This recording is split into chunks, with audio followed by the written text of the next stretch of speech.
Hello students, welcome to concept classes. So आज का हमारा टॉपिक है प्रॉब्लम सेट 3। सो चलिए स्टार्ट करते हैं problem set 3। So problem set 3 को स्टार्ट करने से पहले हम लोग क्या कर लेते हैं, क्वेश्चन जो दिया है, फर्स्ट क्वेश्चन दिया है वो रीड कर लेते हैं। सो फर्स्ट क्वेश्चन क्या दिया है, four alternative answer for each of the following question are given, choose the correct alternatives. ठीक है, तो आपको एक क्वेश्चन के 4 ऑप्शन दिए हैं, उसमें से एक आंसर राइट है, वो आपको चूज करना है कि कौन सा राइट है। सो फर्स्ट क्वेश्चन अगर हम रीड करते हैं तो क्या दिया है, 2 circle of radii 5.5 centimetre and 3.3 centimetre respectively touch each other, what is the distance between there centres. ठीक है, तो बोल रहा है 2 सर्कल है और वो एक दूसरे को टच कर रहे हैं। ठीक है, लेकिन अब उसने ये नहीं बोला है कि इंटरनली टच कर रहे हैं या एक्सटर्नली टच कर रहे हैं। तो अब हमें कैसे पता चलेगा कि हम इसे ऐड करेंगे या सबट्रैक्ट करेंगे। जब एक्सटर्नली टच होता है तो ऐड करते हैं, इंटरनली टच होता है तो सबट्रैक्ट करते हैं। तो यहाँ पर हमें बोला नहीं है उसने, सो हम क्या करेंगे, दोनों लेकर चलेंगे। ठीक है, सो एक का रेडियस हमें कितना दिया हुआ है 5.5 एंड दूसरे का 3.3। सो सपोज इसका 5.5 दिया है एंड इसका 3.3। ठीक है, सो अगर हम इसे एक्सटर्नली टचिंग लेकर चलते हैं तो दोनों को ऐड करेंगे। सो 5.5 एंड 3.3 क्या हो जाएगा 8.8। और अगर इंटरनली टचिंग लेकर चलते हैं तो हम क्या करते हैं, माइनस करते हैं। सो क्या करेंगे 5.5 माइनस 3.3, तो आपका आंसर क्या आ जाएगा 2.2।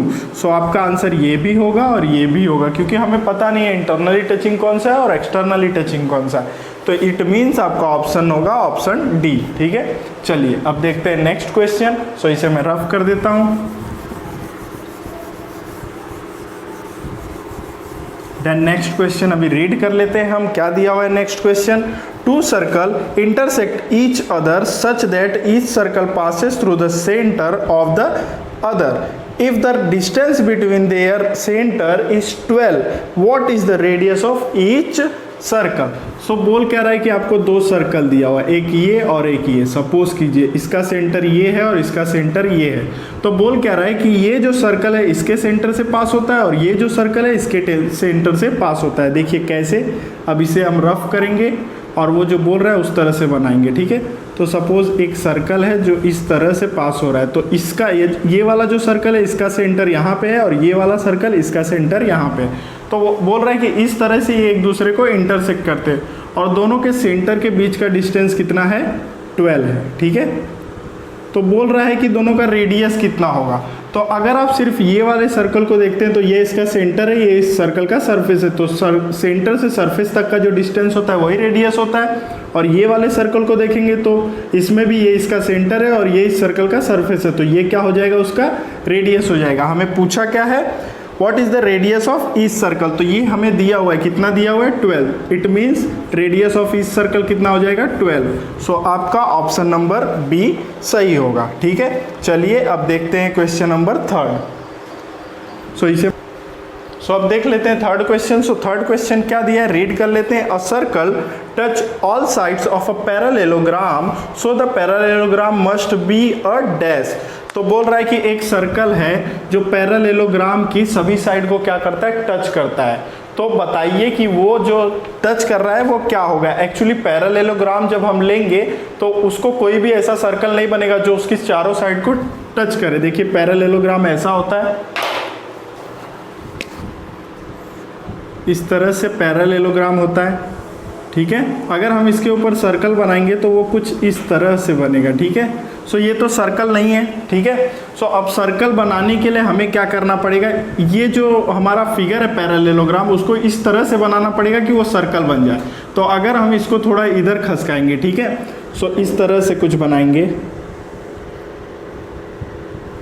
इस तरह से अगर हम बनाएंगे तो हमारा सर्कल जो है वो क्या होगा, बन जाएगा। ठीक है, इस तरह से आप स्क्वायर में भी बना सकते हैं, लेकिन यहाँ पर पैरेललोग्राम हमें दिया है तो अगर हम इसको और इस तरफ शिफ्ट करेंगे तो वो क्या बन जाएगा, रोम्बस बन जाएगा। ठीक है, तो रोम्बस ऐसा है जिसका यूज करके हम सर्कल बना सकते हैं। इट मीन्स इसमें आपका आंसर क्या होगा, बी। ठीक है, चलिए फोर्थ क्वेश्चन रीड कर लेते हैं। क्या दिया है, length of tangent segment drawn from a point which is at a distance 12.5 centimetre from the centre of circle is 12 centimetre. So देखिए क्वेश्चन क्या कहना चाहता है कि ये एक सर्कल है, ये उसका सेंटर है और यहाँ से एक लेंथ पर हम क्या ड्रॉ करते हैं, टेंजेंट ड्रॉ करते हैं, और वो लेंथ कितना है 12.5 और वो जो टेंजेंट का लेंथ है वो कितना है 12। ठीक है, देन हमें पूछ क्या रहा है, रेडियस मीन्स डायमीटर पूछ रहा है हमें क्वेश्चन में, लेकिन जब तक हमारे पास रेडियस नहीं रहेगा हम डायमीटर फाइंड कर ही नहीं सकते, तो हमें रेडियस फाइंड करना पड़ेगा। अगर हमें इतना लेंथ मिल जाता है तो हम उसको डबल कर देंगे तो हमें डायमीटर मिल जाएगा। ठीक है, लेकिन इतना लेंथ ना निकाल के हम ये लेंथ निकाले तो ये भी तो हमारा क्या है, रेडियस ही है, और सेंटर से अगर टेंजेंट के ऊपर परपेंडिकुलर ड्रॉ होता है तो वो 90 डिग्री का होता है। ठीक है, सो ये टेंजेंट थ्योरम है। ठीक है, सो अभी ये 90 डिग्री हो गया तो पाइथागोरस अप्लाई करेंगे तो ये हाइपोटेनियस, ये फर्स्ट साइड, ये सेकेंड साइड। ठीक है, तो हाइपोटेनियस मीन्स 12.5 का square equal to first side means 12 का स्क्वायर प्लस सेकेंड साइड, ये साइड इसका नाम दे दीजिए x। ठीक है, यही हमें फाइंड करना है। ठीक है, सो अभी 12.5 का अगर स्क्वायर करेंगे तो 156.25 आएगा। ठीक है, इक्वल टू 12 का स्क्वायर 144 प्लस x का स्क्वायर x स्क्वायर, अब इसको इस साइड लाएंगे, so 156.25 minus 144 equal to x square. ठीक है, ना इसको माइनस कीजिए तो 5221, ठीक है, इक्वल टू x स्क्वायर। ठीक है, अब आपको क्या करना है, इसके पॉइंट को हटाना है, तो हम ऊपर और नीचे क्या करेंगे 100 से मल्टीप्लाई कर देंगे, तो 12.25 into 100 upon 100 equal to x square. ठीक है, तो ये हट जाएगा तो क्या आएगा आपका, सो मिल जाएगा हमें 1225 अपॉन 100। ठीक है, इक्वल टू x स्क्वायर। सो अब हम क्या करेंगे, ये x स्क्वायर हटाने के लिए इसको रूट में ले लेंगे, 1225 अपॉन 100 इक्वल टू x। ठीक, सो इसका रूट लिख लेते हैं, 1225 का रूट होगा 35 एंड 100 का रूट होगा 10, सो हमारा x का वैल्यू आ जाएगा 3.5। ठीक है, सो इट मीन्स हमें रेडियस मिल गया 3.5। अभी हमें डायमीटर निकालना है तो डायमीटर रेडियस का डबल होता है, तो 2 इंटू 3.5, सो आपको कितना मिल जाएगा 7। इट मीन्स आपके फोर्थ का आंसर क्या होगा, सी। ओके, चलिए अब देखते हैं अपना फिफ्थ क्वेश्चन।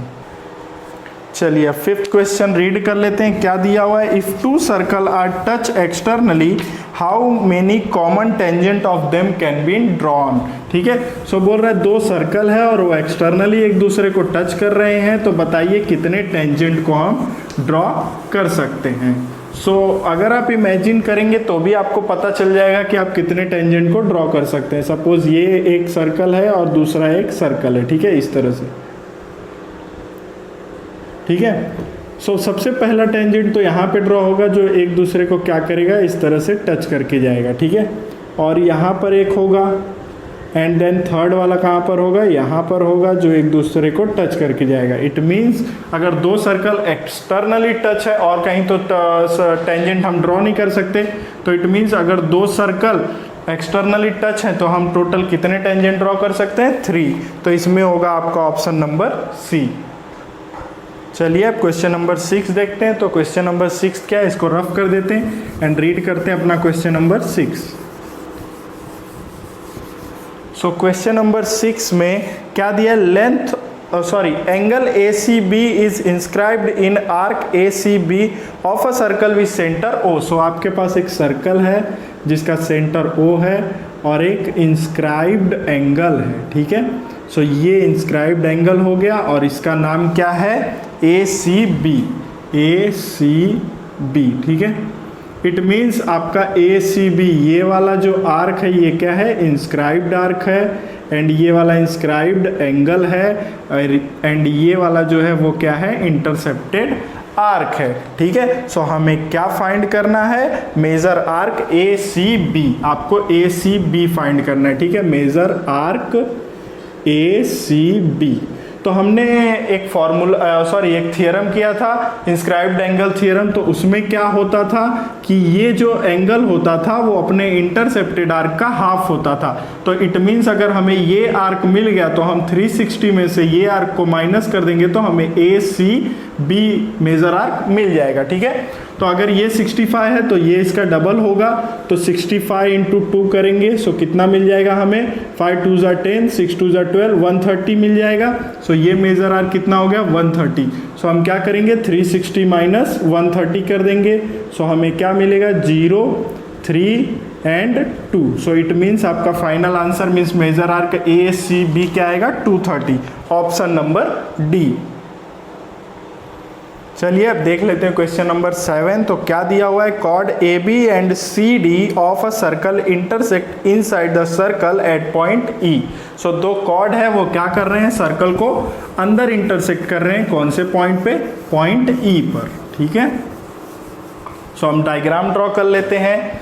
एक सर्कल है, उसके अंदर दो कॉर्ड है और वो दोनों कॉर्ड पॉइंट ई पर इंटरसेक्ट कर रहे हैं और उन कॉर्ड का नाम भी दिया है, एक का नाम है ए बी और दूसरे का नाम है सी डी। ठीक है, सो हमने पढ़ा था इंटरनल डिवीजन ऑफ कॉर्ड का थियरम, जिसमें हमने क्या पढ़ा था कि A E into E B equal होता है सी ई इंटू ई डी के। ठीक है, सो हमें यहाँ पर फाइंड करना है ई डी। ठीक है, लेकिन हमें दिया क्या क्या है, ए ई दिया है 5.6 सेंटीमीटर एंड ई बी दिया है 10 एंड सी ई दिया है 8। ठीक है, सो हम यहाँ पर इंटरनल डिवीजन वाला थियरम लगा देते हैं, A E into E B equal to C E into E D. ठीक है, ना अभी वैल्यू पुट कर दीजिए। सो 5.6 और E D 10 equal to 8 into E D. ठीक है, सो अगर ये इसके साथ मल्टीप्लाई होगा तो 56 हो जाएगा, देन 8 डिवाइड हो जाएगा, 8 7 जा 56। सो ई डी का वैल्यू कितना आ गया 7। सो ई डी का वैल्यू ही फाइंड करना था। इट मीन्स हमारा ऑप्शन नंबर ए करेक्ट है। चलिए अब क्वेश्चन नंबर 8 रीड कर लेते हैं। सो क्या दिया है, in a cyclic quadrilateral A B C D. ठीक है, तो आपको क्या दिया हुआ है, cyclic quadrilateral A B C D दिया हुआ है उसमें, और आपने थियरम पढ़ा था साइक्लिक कॉर्डिलेटरल का क्या होता है, अपोजिट एंगल जो है उसका सम कितना होता है, सप्लीमेंट्री होता है, मीन्स 180 होता है। ठीक है, सो वो यहाँ पर अप्लाई करना है। क्या बोल रहा है, twice the measure of angle A is thrice the measure of angle C. So ये पहले हम लिख लेते हैं,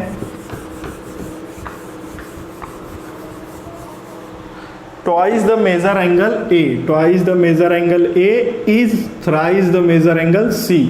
तो हम लोग डायग्राम भी बना लेते हैं। यहाँ पर ये साइक्लिक हो गया, इसका नाम दे दीजिए A B C D।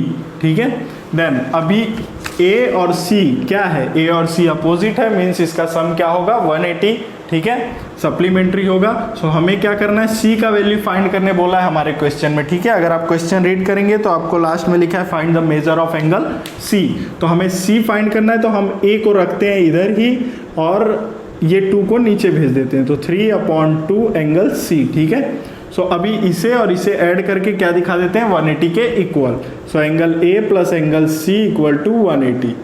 Then angle A की जगह पे हम क्या रखेंगे, 3/2 angle C plus angle C equal to 180। ठीक है ना, अब क्या कीजिए, ये 2 को उस साइड भेज दीजिए, तो यहाँ पर क्या बचेगा 3, या फिर बोथ साइड 2 से मल्टीप्लाई कर दीजिए। सो 2 से मल्टीप्लाई कर देंगे तो क्या आ जाएगा 3 एंड यहाँ पर 2 एंड यहाँ पर 360। ठीक है ना, अभी 3 + 2 क्या हो जाएगा 5 angle C equal to 360। Then angle C equal to 360 divide by 5। So 5 7 जा 35 एंड 5 2 जा 10। सो आपका एंगल C कितना आ गया 72 डिग्री। ठीक है, सो इट मीन्स आपका ऑप्शन नंबर बी करेक्ट है। देख लेते हैं 9th क्वेश्चन, आपको स्टार मार्क करके दिया हुआ है। So point A B C are on a circle. ठीक है, तो क्या बोल रहा है आपको, पॉइंट ए बी सी क्या है, सर्कल के ऊपर है। सो एक सर्कल है जिसके ऊपर क्या है, पॉइंट ए बी और सी। सो ये हो गया आपका ए, ये हो गया बी एंड ये हो गया सी।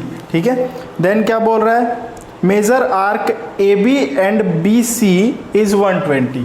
सो नाम दे देते हैं ए बी सी। तो ये मेजर आर्क जो है ये भी 120 है और ये मेजर आर्क ये भी 120। इट मीन्स अगर ये 120 ये 120 है तो इससे ड्रॉ करेंगे कॉर्ड और इससे ड्रॉ करेंगे कॉर्ड, तो ये दोनों कॉर्ड भी क्या होंगे, इक्वल होंगे। ठीक है, हमने पढ़ा था कि अगर कॉर्ड इक्वल होते हैं, सॉरी कॉर्ड इक्वल होते हैं तो आर्क भी इक्वल होते हैं और आर्क इक्वल होते हैं तो कॉर्ड भी इक्वल होते हैं। ठीक है, कन्वर्स ऑफ कॉन्ग्रुएंट कॉर्ड वाला प्रॉपर थियरम। ठीक है, नाउ अभी हमें क्या बोल रहा है, point expected point B is a common of two the arc which is the type of angle A B C. So point B को बोल रहा है एक कॉमन आर्क, ठीक है। तो इस तरह से नाम नहीं लिखेंगे, फिर यहाँ पर आएगा ए, यहाँ पे आएगा बी, यहाँ पे आएगा सी। तो अब दोनों आर्क में पॉइंट बी कॉमन आ रहा है, ठीक है। इट मीन्स ए बी हो गया और बी सी हो गया, ठीक है। अब आपको बोल रहा है कि बताइए कि जो ट्रायंगल ड्रॉ हो रहा है वो ट्रायंगल कौन से टाइप का ट्रायंगल है। तो अगर हम बोल सकते हैं यहाँ पर कि ये ट्रायंगल की दोनों साइड इक्वल है, अगर यहाँ से हम ऐसे ट्रायंगल ड्रॉ कर दे तो आप बोल सकते हैं कि दोनों साइड क्या है, इक्वल है। इसका मतलब ये आइसोसेलेस ट्रायंगल है। लेकिन हमें ये भी फाइंड करना पड़ेगा, हो सकता है ये इक्विलेटरल ट्रायंगल बन जाए, तीनों साइड इक्वल हो जाए। सो 120, अब ये दोनों आर्क को क्या करेंगे, ऐड करके 360 से क्या कर देंगे, माइनस कर देंगे, तो हमें ये आर्क मिल जाएगा, ठीक है। सो निकालते 360 और इन दोनों को प्लस कीजिए तो कितना हो जाएगा 240, माइनस कर दीजिए तो आपको आएगा 120। इट मीन्स आपका ये आर्क भी 120 है। अगर ये आर्क 120 है तो ये भी कॉर्ड इक्वल होगा। इसका मतलब क्या हुआ कि ये ट्रायंगल जो है वो क्या बन गया, इक्विलेटरल ट्रायंगल। आपका ऑप्शन नंबर क्या होगा, ए।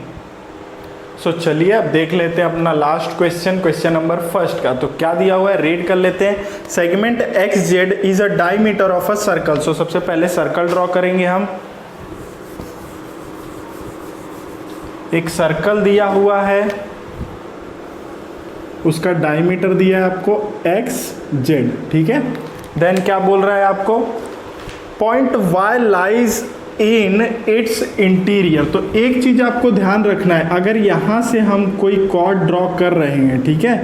सो अगर यहाँ से हम कोई कॉर्ड इस तरह से ड्रॉ कर रहे हैं तो हमने राइट एंगल वाला थियरम पढ़ा था, सेमी सर्कल वाला, कि अगर सेमी सर्कल का यूज करके कोई इंस्क्राइब्ड एंगल अगर ड्रॉ होता है तो वो क्या होता है, राइट एंगल होता है। इट मीन्स ये सेमी सर्कल है, ये सेमी सर्कल है, तो इस आर्क का इंस्क्राइब्ड एंगल ये होगा। तो ये आर्क सेमी सर्कल है तो ये कितना होगा, 90 डिग्री होगा, ठीक है। मीन्स राइट एंगल होगा। अगर यही हम बाहर लेकर चले जाते हैं, ये कहीं बाहर पे टच करता है, जैसे कि ऐसे इस तरह से ये बाहर टच करता है, तो ये क्या बनाता है, एक्यूट एंगल, ठीक है। यहाँ पर राइट एंगल और यहाँ पर एक्यूट एंगल, और यही अगर अंदर टच करता है, ठीक है, सो ये क्या बनाता है, ऑब्ट्यूस एंगल। सो ये आपको ध्यान रखना है, इसका यूज होगा यहाँ पे, ठीक है। सो अभी देखिए क्या बोल रहा है कि y lies in its interior. इसका मतलब y कहाँ पर लाइज कर रहा है, इंटीरियर में कर रहा है। और ये वाला डायग्राम आपका सही है, बाकी ये दोनों रॉन्ग है, ठीक है। सो आपको पहला ऑप्शन क्या दिया हुआ है, इसमें आपको 4 ऑप्शन दिए हुए हैं और साथ में नीचे 4 ऑप्शन और दिए हुए हैं, और पूछ रहा है कि पहला करेक्ट है, दूसरा करेक्ट है, तीसरा करेक्ट है या सब करेक्ट है, ठीक है। सो पहला देखेंगे तो आपको क्या दिया है, it is not possible that X Y Z is acute angle. तो एक्स वाई जेड क्या है, ऑब्ट्यूस एंगल है, मतलब पहला वाला करेक्ट है, ठीक है। देन दूसरा देखिए, X Y Z can't be a right angle. तो X Y Z right angle भी नहीं है, तो दूसरा वाला स्टेटमेंट भी करेक्ट है।